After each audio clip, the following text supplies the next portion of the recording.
আমার পরিষ্কার কথা, আমার কথায় কেউ সন্দেহ খুঁজতে পারেন, কেউ ষড়যন্ত্রের গন্ধ পেতে পারেন, কিন্তু আমি একজন স্ট্রেট ফরওয়ার্ড মানুষ। আমি ডিজিএফআইকে, র্যাবকে অনুরোধ করব আমার সাথে যে তাদের ইন্ট্রোগেশন ছিল সেটাকে আপনার ডিসক্লোজ করার জন্য। তাদের কাছে এগুলো ভিডিও থাকে।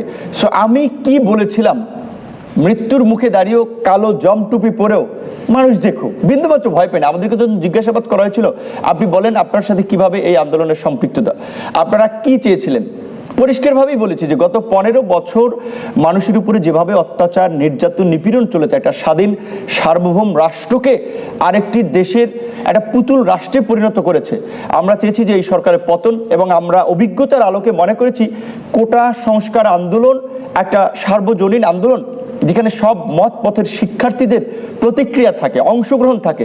সুতরাং এই আন্দোলনের মাধ্যমে আমরা জাতির মুক্তির পথ খুঁজতে চেয়েছি। এটাকে আমরা রাজনৈতিকভাবেও জাতির মুক্তির পথ হিসেবে আমরা দেখতে চেয়েছি।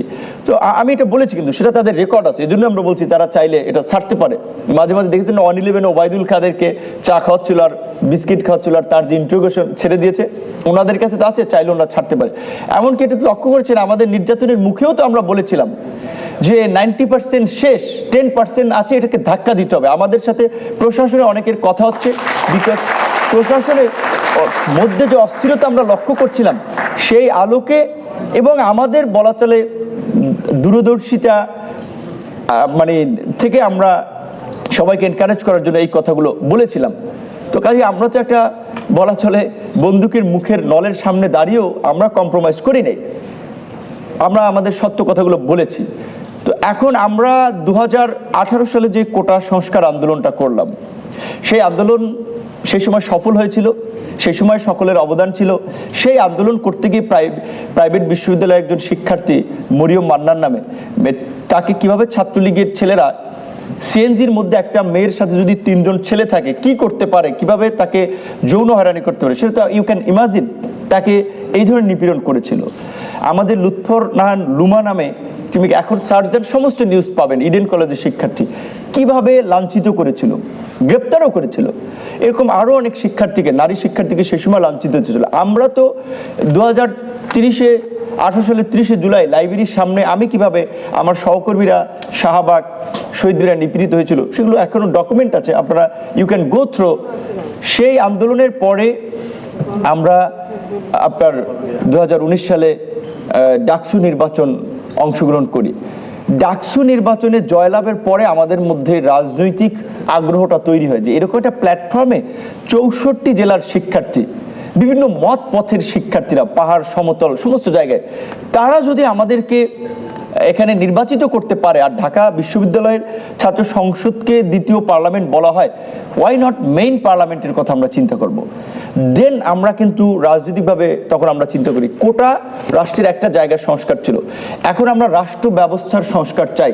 যে কারণে কিন্তু 2019 সালের ছাত্র আন্দোলন থেকে যারা একটু সিনিয়র ছিল, ছাত্র তো শেষ হয়ে গিয়েছিল, তাদের নিয়ে আমরা যুব সংগঠন, শ্রমিক সংগঠন, পেশাজীবী সংগঠন ডেভেলপ করে ফাইনালি 2021 সালে আমরা রাজনৈতিক দল হিসেবে আত্মপ্রকাশ করি।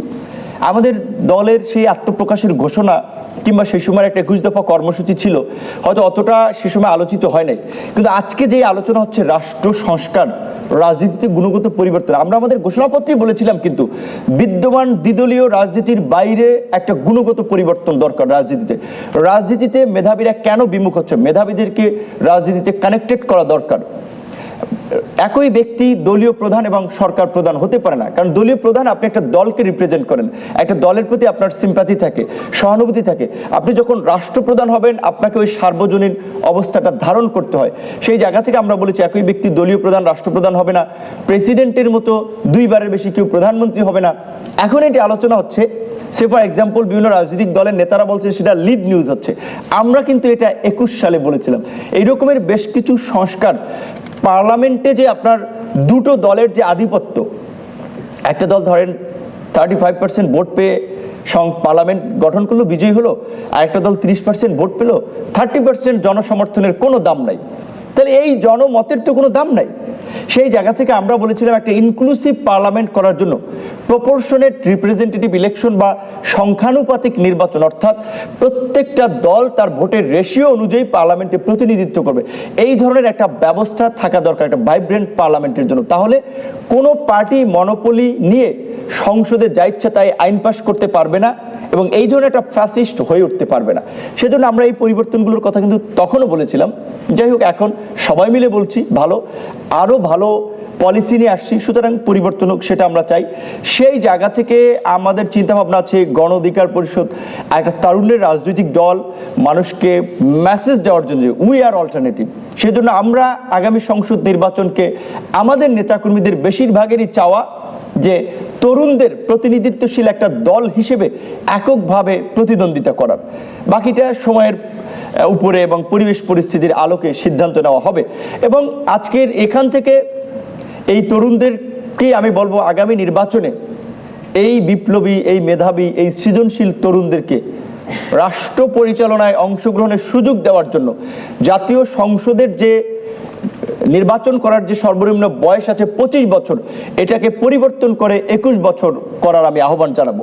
কারণ এই তরুণদের যে ম্যাচুরিটি, তাদের যে সৃজনশীলতা, তাদের যে দক্ষতা, যেমন এই কর্মসূচিগুলোর নামকরণ দেখেন যে Bangla blockade, March for justice, remember your heroes, এবং এই কর্মসূচিটা এখানে অনেকের মেধার প্রয়োগ রয়েছে। এককভাবে 2-4 জন মাস্টার মাইন্ড কিংবা 2-4 জনের পলিসি প্ল্যান ছিল না।